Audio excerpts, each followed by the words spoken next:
Quintet Plus de ce samedi 3 mai 2025, direction l'hippodrome de Paris-Vincennes pour une très belle course. Un groupe 2 de mâles et de femelles, c'est pour les cas et donc les champions de la génération. On commence mon pronostic avec le 8, Canto Avis, qui reste sur 2 succès. Il est en passe de prendre le leadership de cette génération. Il sera associé à Benjamin Rochard dans sa configuration de ferrure habituelle, déferré et plaqué. C'est vraiment une très belle chance. Il s'est imposé le 12 avril dernier, battant plusieurs chevaux qui le retrouvent. Aujourd'hui, c'est la base de cette épreuve. Je lui oppose le 13, Cocktail du Dain, qui a vu Canto Avis lui prendre la première place. Dernièrement, il a fini troisième de la course référence. C'était pas mal du tout. Il va aimer les 2850 mètres. C'est un cheval qui est très dur. Il sera associé à David Thomas. C'est un super cheval très dur. Il peut une nouvelle fois jouer la victoire. Il sera déféré des 4 pieds. Le 9, Xar, lui, qui pourra également et aussi finir très vite.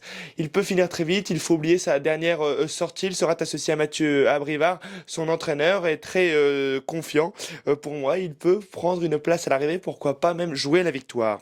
Le 11, Cocotte, qui a gagné un groupe 1 fin janvier dernier. C'était le samedi. C'était le 25 janvier dernier. Elle sera associée à François Lagadec. C'était la favorite de la course de référence chez les femelles, mais malheureusement, elle a fait la faute. C'est dommage. Je pense qu'elle aurait pu jouer un tout premier rôle, mais aujourd'hui, elle va remettre les pendules à l'heure, je crois.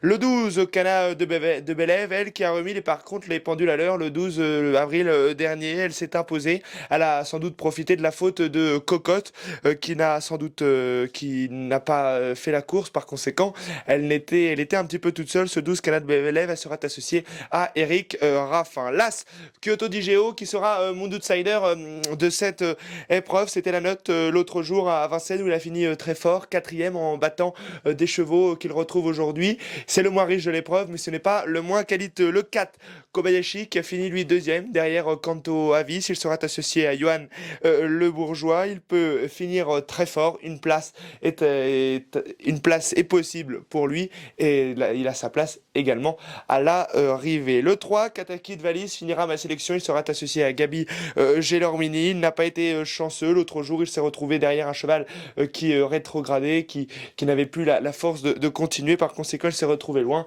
et il a fini à son rythme pour finir. Gabi Gelormini lui a pas demandé de trop car c'était déjà foutu, entre guillemets, excusez-moi du terme, pour jouer les premières places. Il sera déféré des 4 pieds. L'entourage est confiant. On peut se méfier de ce numéro 3, Kataki de Valise. Voilà, mesdames et messieurs, pour mon KT+, de ce samedi 3 mai 2025. N'hésitez pas à vous abonner, partager, liker cette vidéo. N'hésitez pas non plus à nous retrouver sur Instagram, Telegram, TikTok, YouTube, toutes nos plateformes. Moi, j'ai qu'une chose à vous dire. Bonne chance à tous.